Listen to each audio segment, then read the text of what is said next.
নমস্কার বন্ধুরা। এবার কিন্তু লক্ষ্মীর ভাণ্ডার যারা পান তাদের জন্য একটা বড় চমক এসছে। দেখুন, এবার কিন্তু ২১০০ টাকা করে লক্ষ্মীর ভাণ্ডারের প্রতি মাসে পেতে পারেন। তো কবে অ্যাকাউন্টে ঢুকবে সমস্ত আপডেট এই ভিডিওতে আমি দিয়ে দেবো। তো ভিডিওটি অবশ্যই শেষ পর্যন্ত দেখুন।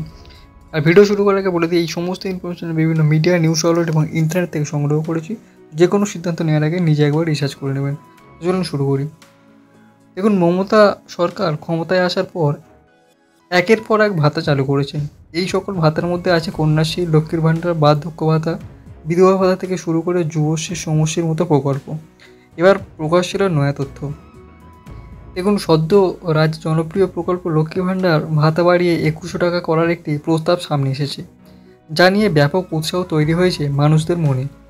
তো এই প্রকল্পের দ্বারা লক্ষ লক্ষ দুঃখ ও মধ্যবিত্ত পরিবারের মহিলাদের মুখে হাসি ফোটে।